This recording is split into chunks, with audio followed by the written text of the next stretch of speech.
Assalamualaikum warahmatullahi wabarakatuh. Ya,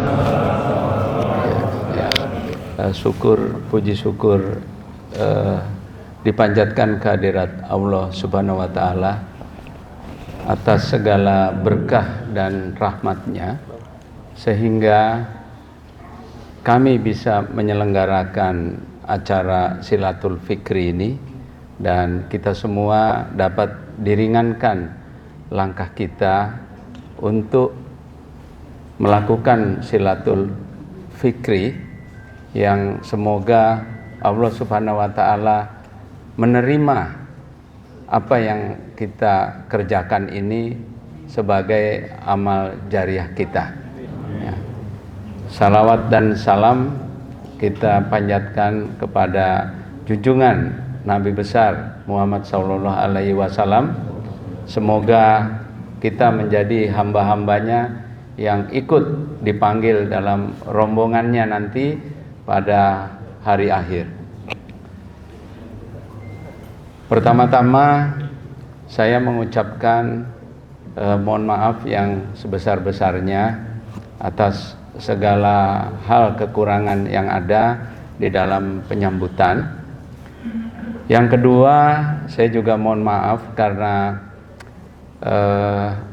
ikut dalam acara ini adalah sesuatu yang sangat baru bagi saya, karena terus terang sebelum ini saya lebih banyak disibukkan dalam kegiatan-kegiatan yang lebih banyak bersifat sekuler, Pak.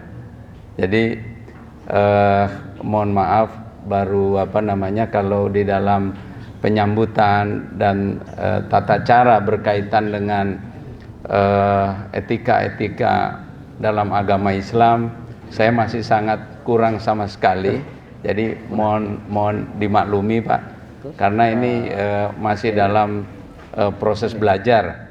Makanya tadi diminta sambutan, saya cukup grogi ya, Pak, ya, gitu. Ya, jadi saya biasanya berdiskusi hal-hal yang semuanya bersifat mencapai tujuan dunia saja.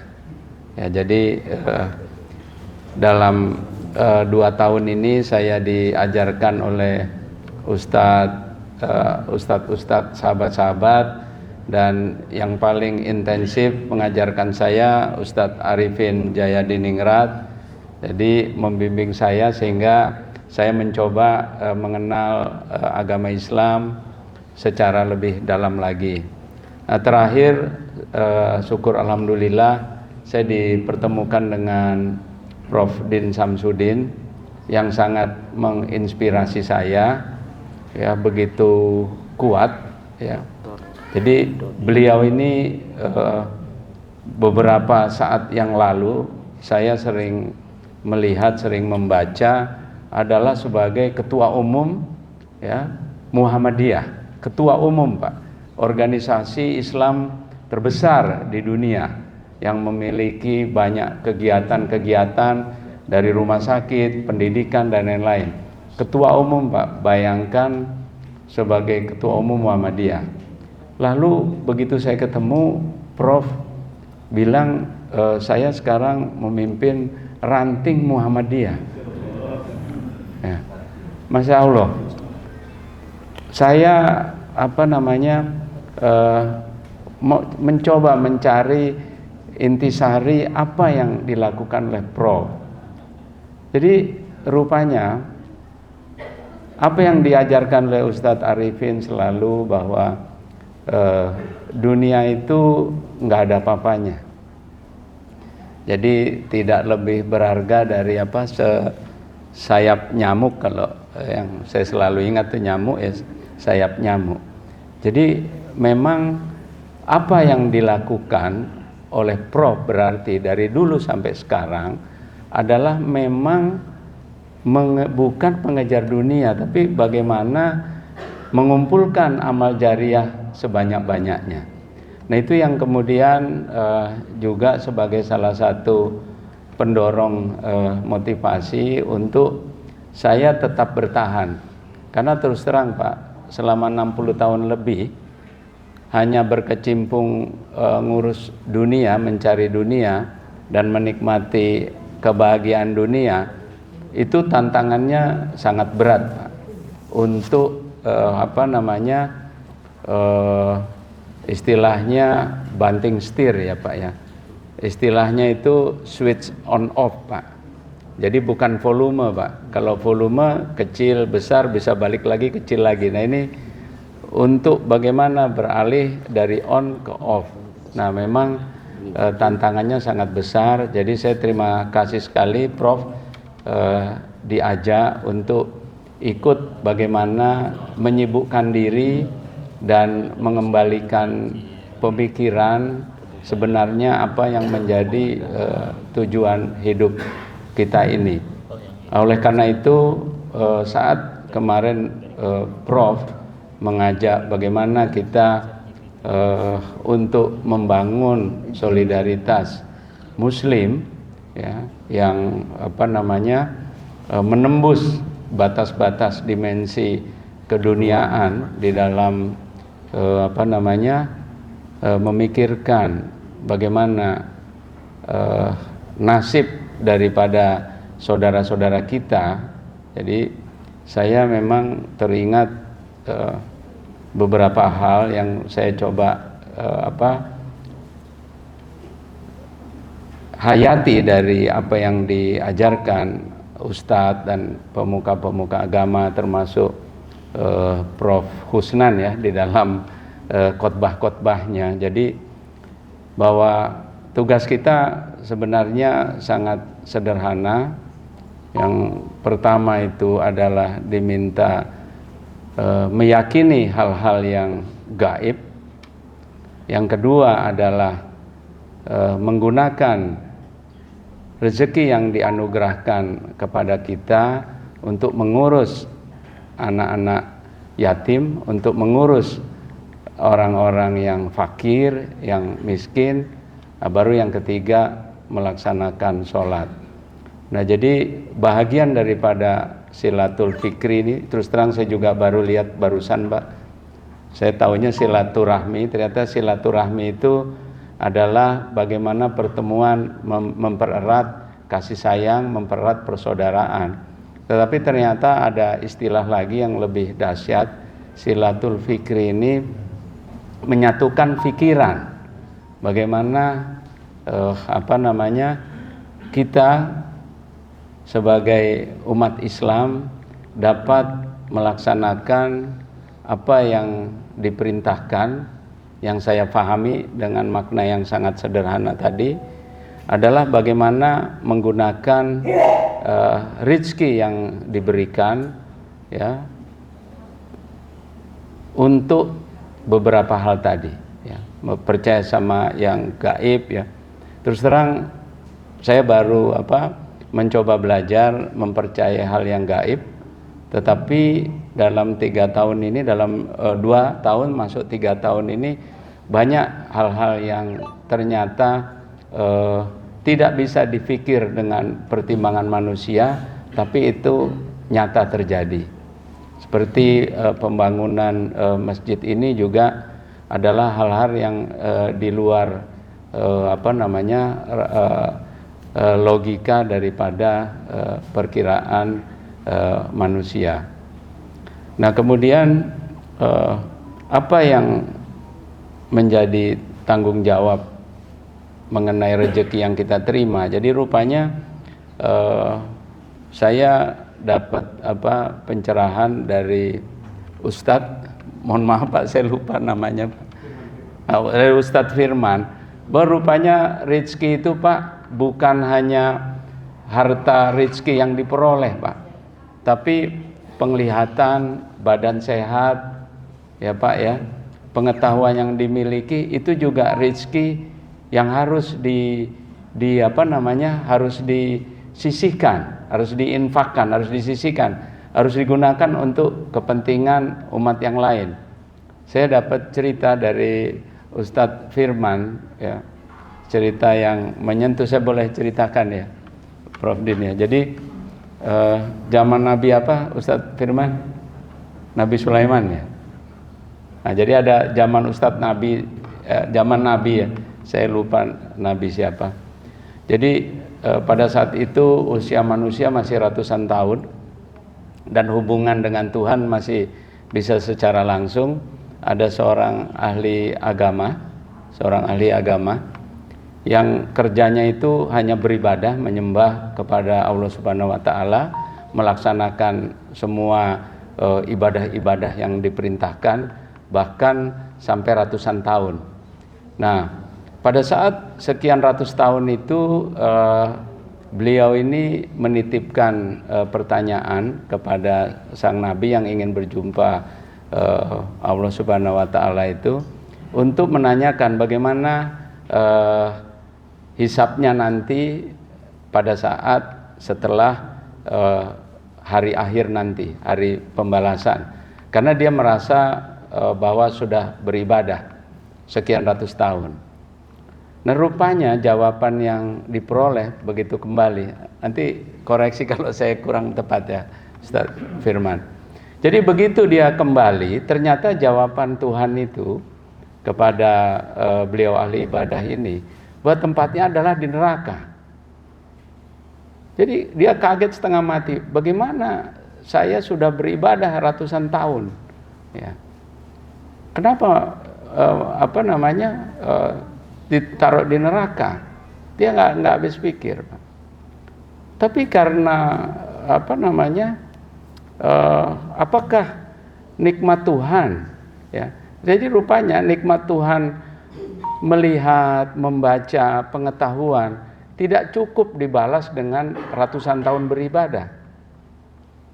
Karena beliau ini ahli ibadah, dia bisa menerima, ya udah nggak apa-apa, saya masuk surga. Tapi boleh nggak saya ada satu permintaan? Lalu disampaikan kepada Tuhan, dia mau masuk neraka, tapi boleh nggak satu permintaan? Boleh. Karena Tuhan Maha Pengasih dan Maha Penyayang, diperbolehkan satu permintaan. Apa permintaannya? Jadi permintaannya adalah pada saat nanti saya masuk neraka, buatlah badan saya ini menjadi besar sekali sampai menutupi seluruh permukaan neraka, bahkan seluruh pintu-pintu neraka. Sehingga jangan sampai ada satu orang manusia pun, satu orang makhluk pun yang bisa masuk neraka. Mendengar permintaan itu, kemudian singkat cerita, Tuhan merubah ketentuannya, sehingga dari dia masuk neraka dirubah, dia akhirnya dipindahkan menjadi masuk surga. Nah, apa yang saya dapat dari cerita Ustadz Firman sampai sekarang saya saya jadikan inspirasi dan motivasi. Ternyata rezeki yang diberikan oleh Allah Subhanahu wa taala itu sangat besar-besar sekali dan tidak mungkin kita untuk bisa membalasnya walaupun setitik pun. Tapi apa yang kemudian bisa membalasnya adalah bagaimana bisa membantu orang-orang yang membutuhkan. Jadi fakir itu rupanya juga bukan hanya membutuhkan makanan, membutuhkan uang, tetapi juga ada orang yang fakir ilmu, fakir keinginan untuk beribadah. Nah, oleh karena itu kelebihan pengetahuan beribadah, kelebihan rasa untuk beribadah juga merupakan rezeki yang harus disisihkan kepada orang-orang yang membutuhkan. Jadi di dalam Al-Quran rupanya orang miskin itu ada dua, bukan miskin harta karena ada cerita tadi. Jadi bagi seseorang yang diberikan rezeki berupa harta, dia harus menyisihkan hartanya. Tetapi bagi yang mempunyai pengetahuan, dia harus menyisihkan pengetahuannya.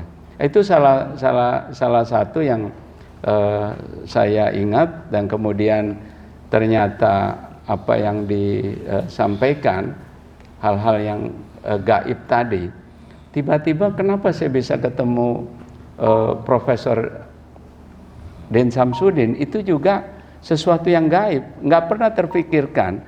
saya bisa ketemu dengan orang yang sangat besar di Republik ini, ya, dengan seluruh kontribusi dan pemikiran yang diberikan oleh beliau. Saya yang dalam situasi dan kelas seperti ini bisa ditelepon oleh Prof. Din Samsudin, itu telah memacu motivasi saya untuk bagaimana saya bisa berkontribusi, ya, dengan apa yang saya miliki untuk bisa mengumpulkan amal jariah. Karena terus terang satu hal kenapa saya beralih menjadi muslim, karena Ustadz Arifin menyatakan bahwa masuk surga itu mudah sebenarnya. Sebelumnya saya selalu ketemu ustadz-ustadz, selalu bilang bagaimana mau masuk surga udah umur sekian baru mau baik-baik. Karena sudah ada kesimpulan seperti itu, saya pikir ya udahlah saya masuk neraka aja nggak apa-apa. Iya, itu terjadi dalam pikiran saya, Pak. Tapi Ustadz Arifin bilang, Pak Dodi mau nggak masuk surga? Ya maulah, tapi susah saya bilang, dan saya udah nggak mungkin dalam umur sekian, udah banyak kesalahan. Ustadz Arifin bilang, masuk surga mudah, apa? Saya udah banyak kesalahan. Dia bilang tobat nasuha. Apa itu tobat nasuha? Ya, tidak melaksanakan hal-hal yang salah. Lalu gimana? Begitu tobat nasuha, kalau kita wafat saat itu kita akan masuk surga. Oh iya, saya mulai tertarik, Pak. Saya mulai tertarik sana. Tapi rupanya ada buntutnya. Belakangan hari dikasih tahu, padahal nanti waktu mau masuk surga itu nanti tiba-tiba bisa ada orang yang memanggil. Memanggil apa, Ustadz? Kalau ada perbuatan-perbuatan yang zolim, yang menzolimi orang, maka orang itu akan meminta kepada Tuhan untuk menghisab. Nah, kalau kemudian memang kita menzolimi orang tersebut, maka kita harus membayar dengan pahala kita. Saya bilang, kalau pahalanya habis gimana, Ustadz? Ya kita harus menanggung dosanya. Terus kalau menanggung dosa gimana? Ya masuk neraka. Lah kalau gitu, yang mana yang susah? Yang mana yang mudah, saya bilang. Gimana caranya? Ya oleh karena itu Pak Dodi mesti banyak amal jariahnya. Jadi sudah insaf memupuk tabungan amal jariah, sehingga nanti kalau dihisap banyak tagihan, masih banyak amal jariahnya. Apa itu amal jariah? Amal jariah adalah membangun kemanfaatan yang bisa dinikmati oleh orang banyak, yang kemanfaatannya itu berjalan terus menerus, yang hanya didasarkan kepada lillahi ta'ala. Oleh karena itu Ustadz selalu mewanti-wanti saya bahwa bacaan-bacaan sholat itu harus dipahami artinya, karena semuanya memang begitu saya dicoba mengerti, memang semua di sana menyatakan bahwa semua yang kita lakukan itu tidak lebih adalah karena lillahi ta'ala. Nah kalau lillahi ta'ala tidak ada puja dan puji bagi kita, maka segala sesuatunya kita hanya mencari amal jariah. Nah oleh karena itu saya akhirnya berkesimpulan bahwa proses pengajaran yang selama ini terjadi itu sangat menyesatkan dan menghantarkan kita kepada kehancuran moral, kehancuran hidup, kehancuran masyarakat. Yaitu prinsip apa? Prinsip yang selalu dikenalkan adalah prinsip hierarki kebutuhan. Jadi orang pada saat kebutuhan awal cukup makan, cukup minum, begitu dia bisa berprestasi lagi, cukup barang-barang yang dia senangi. Begitu dia lebih banyak lagi adalah aktualisasi diri, harus dipuja, harus eksis katanya. Padahal kalau kita harus eksis, maka semua menjadi beban kepada diri kita. Dan akhirnya kita terperosok ke dalam proses pemikiran hanya untuk mengejar diri kita. Sehingga tidak ada kebahagiaan yang bisa diraih dengan apa yang kita kerjakan. Nah, oleh karena itu mengacu kepada apa yang diajarkan Ustadz, ya, bahwa prinsip Muslim yang ada ini menjadi tanggung jawab kita, sebagaimana di surat Al-Maidah ayat 2, ya, bahwa kita harus bersama-sama membangun kebaikan, menularkan ajaran Islam, bahwa keberhasilan orang yang paling berhasil dalam Islam adalah orang yang kembali ke nol, from zero to zero. Selama ini kita diajarkan from zero to hero, padahal nggak pernah terjadi juga menjadi hero, karena kemudian diambil juga semuanya oleh Tuhan. Nah, oleh karena itu akhirnya dengan konsep from zero to zero, itulah yang harus diajarkan. Nah, karena ini adalah silatul fikri, menyambungkan pikiran, mudah-mudahan nanti Prof. Din berkenan untuk juga kita berkenalan masing-masing tokoh-tokoh pemuka agama.